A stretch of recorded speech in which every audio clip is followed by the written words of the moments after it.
गुमा मबर के खालिस शायद पलंग खुफ्ता बाशा। हर जंगल के बारे में ये नहीं सोचना चाहिए कि खाली है, हो सकता है कोई शेर जंगल में सो रहा हो। आज मुझे महसूस हुआ, आज मेरे ज़हन ने फैसला किया कि हिंदुस्तान में जो गज़ल के मुशायरे होते हैं वहाँ शेर सुना जाता है और नात के मुशायरों में तरन्नुम सुना जाता है। यही परेशानी है कि शायर अच्छा शेर आपको नहीं सुना पाता, इसलिए कि आप शेर नहीं सुनते। बहुत पहले एक शायर ने कहा था कि शेर का मेयार आइंदा गला रह जाएगा, शेर का मेयार आइंदा गला रह जाएगा, शेर को कोई न होगा शेर गा रह जाएगा, शेर को कोई न होगा शेर गा रह जाएगा। और मैंने तो लिख भी दिया उर्दू में बैतुल अनकबूत, दूसरा शायर तो हिज्जे सोचता रह जाएगा। मैंने तो लिख भी दिया उर्दू में बैतुल अनकबूत, दूसरा शायर तो हिज्जे सोचता रह जाएगा, दूसरा शायर तो हिज्जे सोचता रह जाएगा, दूसरा शायर तो हिज्जे सोचता रह जाएगा। नामवर जितने भी शायर हैं वो सब मर जाएंगे, नामवर जितने भी शायर हैं वो सब मर जाएंगे, एक फकीरा ही यहाँ ऑल इंडिया रह जाएगा, एक फकीरा ही यहाँ ऑल इंडिया रह जाएगा। इसलिए मैं चाहता हूँ कि अच्छे शेर भी आप सुनते रहें, कहीं ऐसा न हो 50 साल के बाद जब हमारे जलसों की तारीख लिखी जाए तो ये न लिखा जाए कि सुन्नी अवाम सिर्फ तरन्नुम सुनते हैं। मैं 4 मिसरे पढ़ता हूँ, आप मुझे दाद न दीजिए, लेकिन ये शेर अपने घर तक ले जाइए और जब फुर्सत मिले तो आप अपने बच्चों को सुना दीजिए। शेर सुनिए कि सऊदिया से बगावत न मुल्क चीन से है, सऊदिया से बगावत न मुल्क चीन से है, हमारी जंग नबी के मुखालिफीन से है। सऊदिया से बगावत न मुल्क चीन से है, हमारी जंग नबी के मुखालिफीन से है। और नबी के इल्म पे जो एतराज करते हैं जरूर उनकी छपाई गलत मशीन से है। नबी के इल्म पे जो एतराज करते हैं, नबी के इल्म पे जो एतराज करते हैं, नबी के इल्म पे जो एतराज करते हैं, जो पढ़े लिखे लोग होते हैं नाजिम को वही इनाम देते हैं। मुझे लगता है ये 4-5 लोग सिर्फ हैं।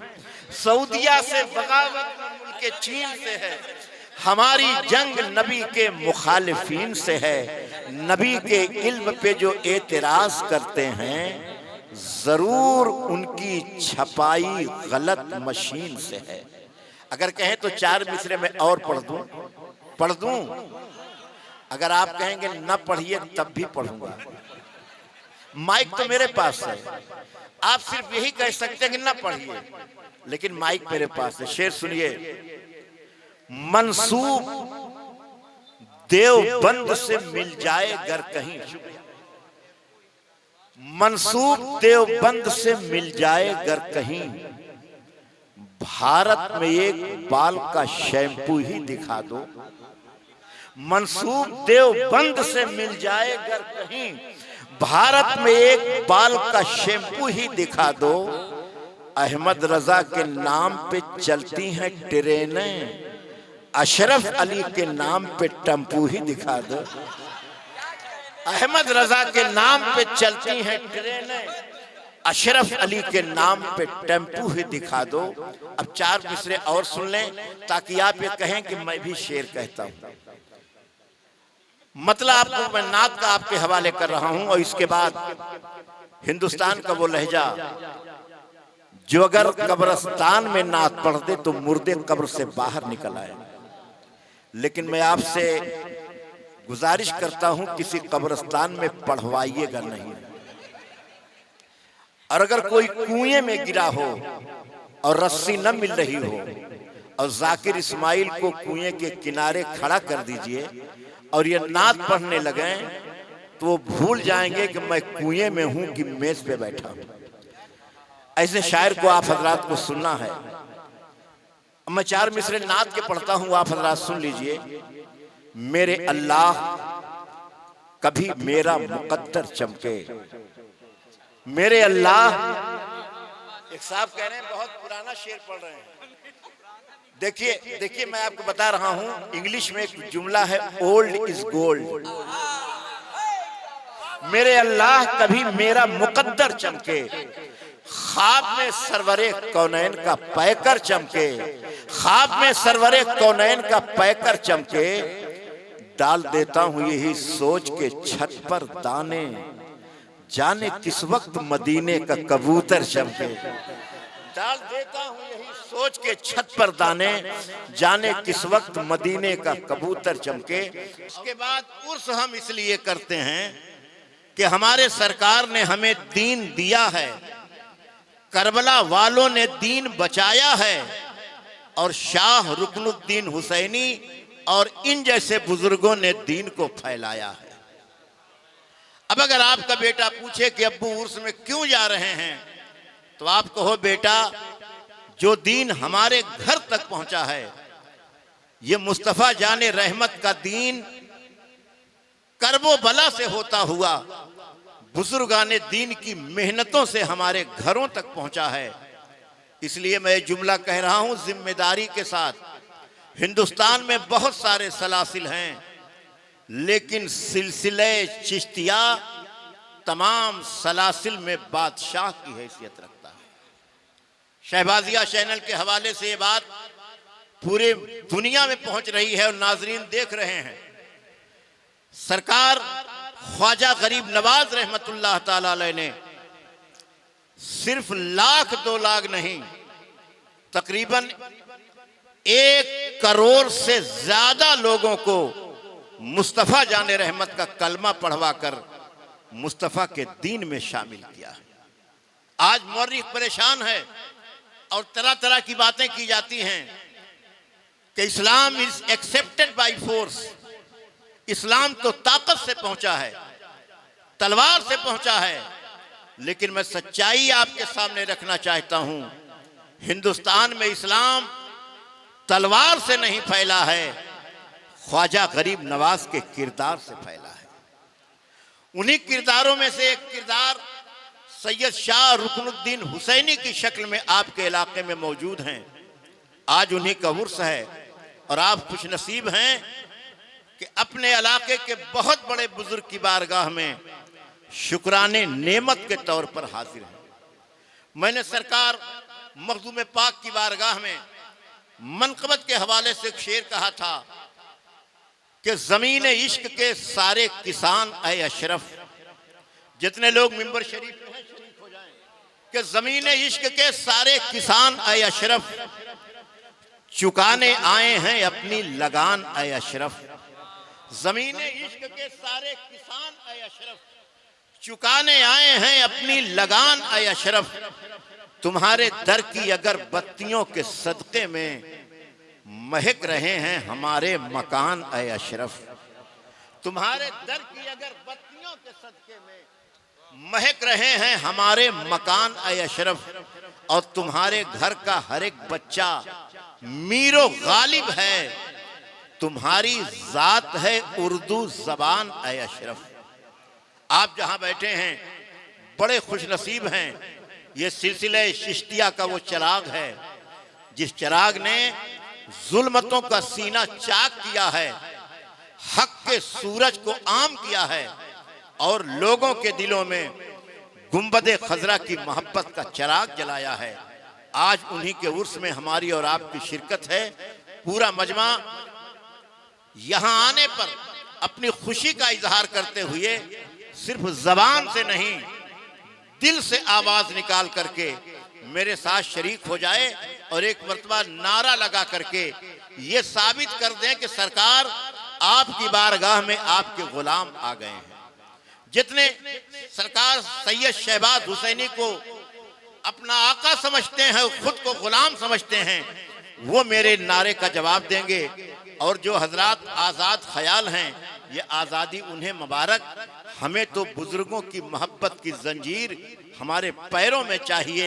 जब उनकी मोहब्बत की जंजीर हमारे पैरों में पड़ जाती है तो कोई ताकत हमें सही रास्ते से दूर नहीं कर सकती।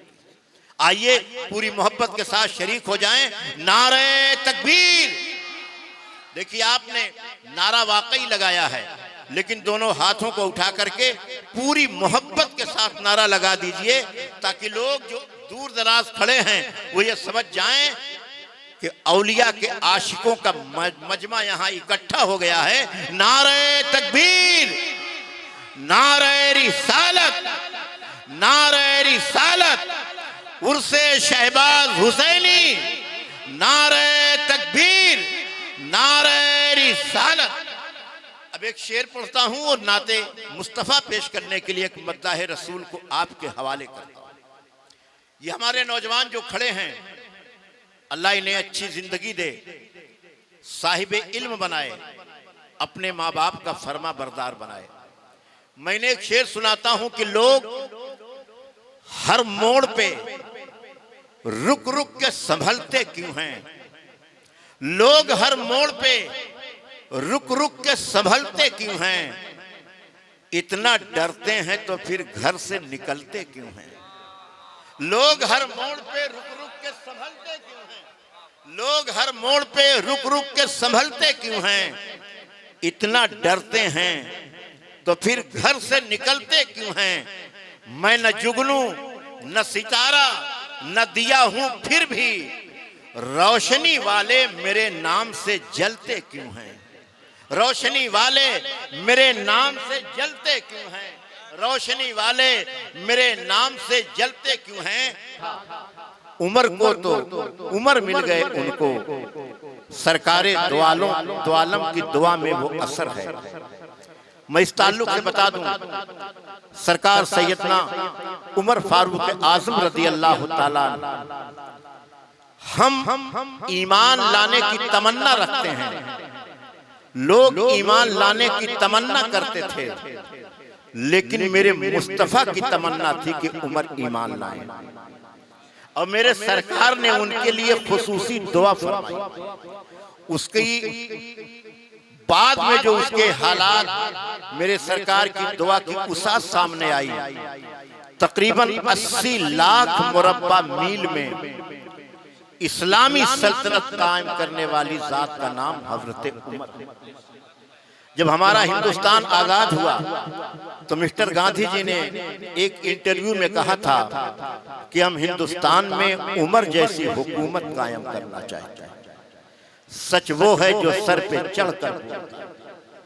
हजरत उमर रात में अपनी रियाया की निगरानी करते थे। एक मर्तबा एक दरवाजे पर पहुंचे और घर से बच्चों के रोने की आवाज आ रही थी। बच्चे खाने का मुतालबा कर रहे थे, माँ उन्हें तसल्ली दे रही थी। बच्चे रो रहे थे, माँ तसल्ली दे रही थी। बहुत देर तक बच्चे रोते रहे, रोते रोते सो गए। हजरत उमर वापस जाते हैं, बैतुल माल से गल्ला अपनी पीठ पर लाद करके उस खातून के घर आते हैं। दरवाजा खटखटाते हैं, गल्ला देते हैं तो वो खातून कहती हैं, बेटा तुम जैसे आदमी को खलीफा होना चाहिए, उमर के बजाय तुमको खलीफा होना चाहिए। तो हजरत उमर ने निगाहें झुका कर कहा, माँ इसी का नाम उमर है जो आपकी निगाहों के सामने खड़ा खड़ा। इस पूरे मंजर को एक शायर ने यूं कहा था कि पत्थर उबालती रही एक माँ तमाम रात, पत्थर उबालती रही एक माँ तमाम रात, बच्चे फरेब खा के चटाई पे सो गए। पत्थर उबालती रही एक माँ तमाम रात, बच्चे फरेब खा के चटाई पे सो गए। बिरादरान इस्लाम, मैं चाहता हूं कि तेजी के साथ जलसे को आगे बढ़ाऊं। सैयद साहब आ गए हैं, और जब कोई भी मेरे मखदूम ज़ादों में से स्टेज पर आ जाता है तो मैं चाहता हूं कि पहले उन्हीं को मौका दिया जाए। लेकिन मेरी ख्वाहिश है कि सैयद साहब से पहले एक सैयद साहब नात के कुछ शेर इनके नीचे भी। वो मखलूक जो जमीन के अलावा दूसरी जगहों पर है, वहां भी मेरे मखदूम का सिक्का चलता है। मेरे मखदूम का जलवा, मेरे मखदूम की शान ये है कि अगर आप अपने घर से मखदूम का नाम लेके निकलिए तो रास्ते की मुश्किलें आपको रास्ता देने पर मजबूर हो जाती हैं। सरवरा शाह करीमा दस्तगीरा अशरफा, हुर्मते रूहे पयंबर एक नजर कुन सुए माँ, अशरफे जमाना जमाने मदद नुमा, दरहाए बस्ताराज कलीदे करम कुशा।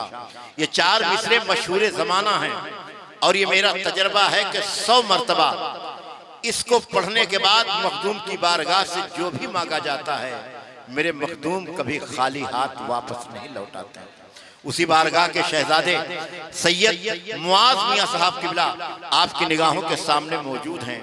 और एक बात का ख्याल रखें, हम निस्बत वाले, आला हज़रत फरमाते हैं कि तुझसे दर से सग और सग से है मुझको, तुझसे दर से सग और सग से है मुझको निस्बत।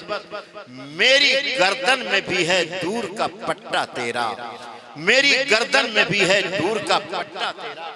मैं उसी बारगाह के शहजादे की बारगाह में अरीजा पेश करने जा रहा हूं अहमद फराज के इन 4 मिसरों के साथ कि जिंदगी से यही गिला है मुझे। सैयद साहब, जिंदगी से यही गिला है मुझे, तू बहुत देर से मिला है मुझे। जिंदगी से यही गिला है मुझे, तू बहुत देर से मिला है मुझे। तू मोहब्बत से कोई चाल तो चल, हार जाने का हौसला है मुझे। तू मोहब्बत से कोई चाल तो चल, हार जाने का हौसला है मुझे। हम सफर चाहिए हुजूम नहीं, हम सफर चाहिए हुजूम नहीं, एक मुसाफिर ही काफिला है मुझे। अगर एक सुनने वाला आशिक रसूल इस मजमे में बैठा हुआ है तो वही इस मजमे की जान है। आइए आले रसूल का इस्तेकबाल किया जाए। पूरा मजमा अपने दोनों हाथों को फजाओं में लहराए।